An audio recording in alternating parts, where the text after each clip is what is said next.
If that happens, what is your view? How should that be solved? How should that be sorted? In my case and Dr. William Ruto, that will not happen. Both of us are strong-willed leaders who respect each other. None of us suffers from inferiority complex.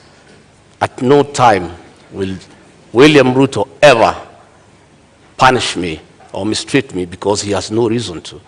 I'll support him to be president, and he'll reciprocate that support. Between me and him, we are in agreement that we have no time to quarrel or disagree. We are inheriting a dilapidated country, a country that is on knees economically, a country that is facing an economic shutdown. We have no time for sideshows. We have no time for personal differences. We have no time for inferiority complex and competition that is unnecessary.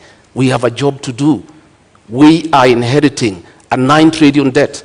We are inheriting 6 million young people who have no jobs. 14 million Kenyans are in CRB. We have such a huge task ahead of us that it is unimaginable that Dr. William Ruto or Rigathi Gachagua would digress on personal issues and petty matters to disagree at all. Each of us has a job well cut out. I have already been assigned to work on the economy. I have gone around the country listening to the people of Kenya. I have been to each and every county, and I brought those views that informed our manifesto. Going forward on election, our job is well cut out from day one. We have to implement our plan that is ready, and we have no time to disagree, to quarrel, to have different opinions. We are too busy to even imagine that we can disagree on any issue. We are brought together by a convergence that we need to serve the people of Kenya. And both of us love the people of Kenya and the ordinary people. And Honorable Karua, as I come to you, I mean, at the beginning of the presidency now, as we have it in 2013, it would have been unimaginable that would be today witnessing the kind of fallout we are between the president and his deputy. So for you, how do you execute differently and ensure we do not see this kind of bad blood drawn out? I think even when people have differences, because it is not possible for human beings to always think alike. That's why even our Constitution acknowledges diversity of opinion. It is imperative that all debates or disagreements or arguments on issues happen in-house, and what is brought to the public must be the result, the agreement on the positions.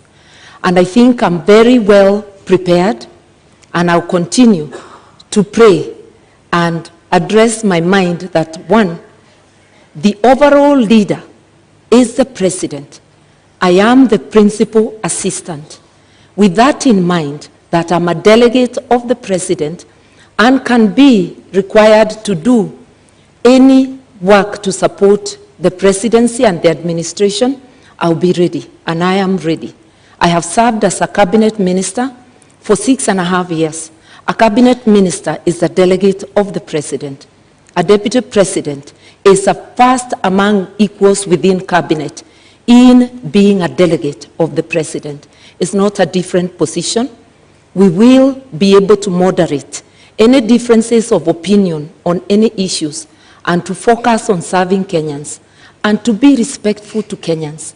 Arguing in public, calling each other names in public is not only a disgrace, it's also not respecting Kenyans who elected and put us in office. Yeah. So I will be very conscious, and I've been commenting on the current situation, which does not commend itself to anyone. Would you then, perhaps going by the experience this country has gone through, in terms of the architecture of the Constitution, should we have a rethink, perhaps from an elective deputy president to an appointive one, so that if things do not work out for the sake of country, then the president has that latitude? 2 minutes. Nothing wrong with the architecture of the Constitution, something wrong with our behavior. It is not that we need to amend to prescribe the relationship between the president and a deputy president.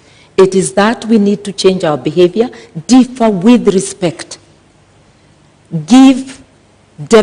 maintain deference for people who are above us, that even when you differ, the way you address them is in a way that tomorrow you can be able to once again sit and work together.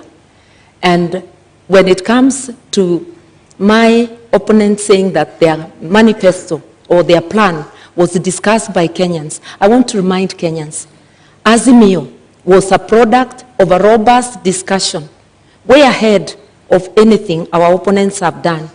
And my captain went around the country and he got Kenyans to express themselves, and that's how Azimio was born. That's how the agenda, the manifesto, was born. Consultative process as prescribed by the Constitution. We intend to continue with consultations, even in governance, because public participation is deeply embedded in the Constitution, which my principal and I fought so hard to put in place. All right, Honorable Rigathi, same question. Supposing this were to happen, we've seen before and it's been part of our history, people call themselves brothers and friends and then they have a fallout. Supposing this were to happen, would you think it would be possible and great for us to have the Deputy President be an appointive position so that the President has the leeway essentially to fire you? That is a hypothesis. I like to look at life from a positive perspective. I always look at a glass as half full, not half empty. I have no doubt in my mind that we are a formidable pair. We are a pair that has been brought together by a common convergence to serve the people of Kenya, to spearhead, chaperone, and implement the third liberation, that is the economic liberation for the people of Kenya. And what has brought us together is so important that no sideshows can come in between. The focus that is before us, the need to restore the dignity of the Kenyan people, is such an important aspect of our lives, of our leadership, that it is incomprehensible that we could think of having sideshows and things that are necessary. And by the way, the situation between President Uhuru Kenyatta and William Ruto has not been brought because of ideological differences. It has been brought because of an inferiority complex. Right. People must allow strong leaders to prevail. And you shouldn't have a problem when your deputy is strong and sharp and focused. You should just be able to accommodate him and use that as a strength to serve the people of Kenya. Had President Uhuru Kenyatta, in a second term, allowed William Ruto to help him manage the affairs of this country, we will not be where we are today, where Kenyans have no food, where unga is at 250 shillings, that they have to run around to look for a package to try to deal with it to save this election on their part. If he had allowed Dr. William Ruto to help him like in the first term, all the stored projects will be going on. He should have used the strength of William Ruto and harness it and use it to augment his leadership and to strengthen it for the benefit of the people of Kenya. However, Honorable Rigathi, just quickly to follow up on that, we have seen Martha Karua in 2009, it was, resign after they disagreed with the president as a minister. You saw the former deputy governor Nairobi, when they could not work with the governor, again resign. So isn't it on principle that those who push for, if it doesn't work out? I don't think it is honorable to be a quitter. I think you must fight from within and pursue what you intended to do. When the Nairobi deputy governor quit, he left a vacuum in Nairobi, and that allowed President Uhuru Kenyatta to bring the military into the city.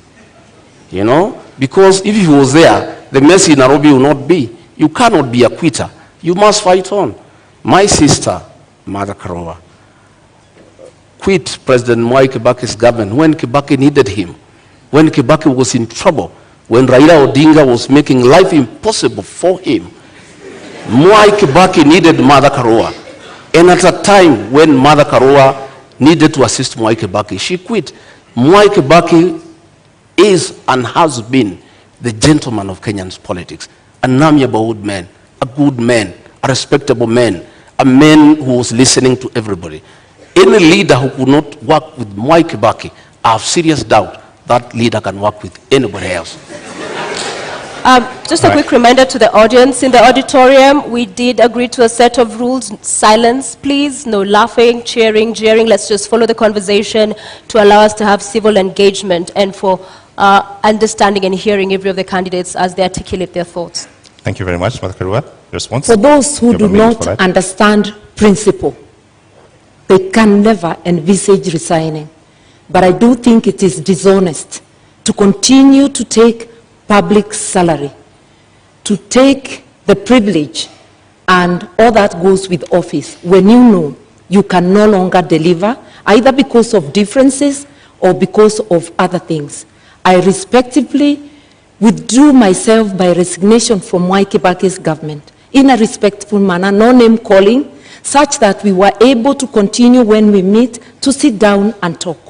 I don't think the same can be said of Mr. Gashagua's principle.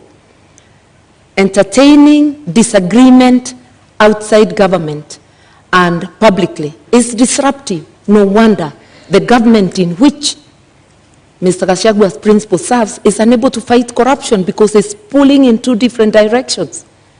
That is why we have a paralysis today.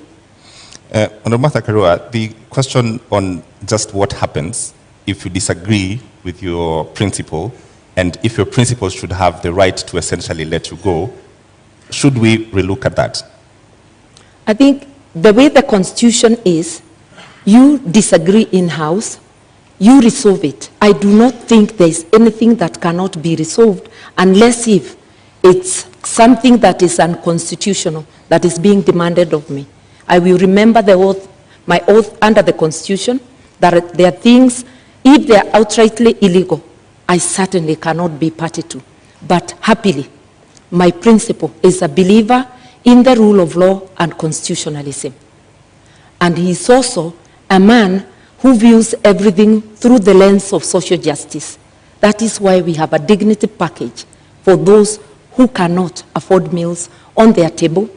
That is why we have Babacare to rescue Kenyans from lack of access to medical services. If you look at our agenda, you will see that this is an agenda that talks of the socio-economic rights of Kenyans, an inclusive agenda that has every Kenyan, whether poor or rich, as demanded by our Constitution. So I cannot stand here and honestly say that we shall have the same position on all things. That never happened, not even in Kibaki's government. But in 6.5 years which I served, I never publicly berated the government that I served or the president that I served. I just said my hands were tied and I withdrew. My principle differed with Kibaki, but all he said to the public is that I was not consulted. How they went back room and resolved, we never know. We only know they came out with a unanimous decision. That is what people who have respect for the public do. People who have respect for their offices do. But holding an office while not serving is dishonesty. Honorable Gachagua, the same question, I realized didn't respond the last time.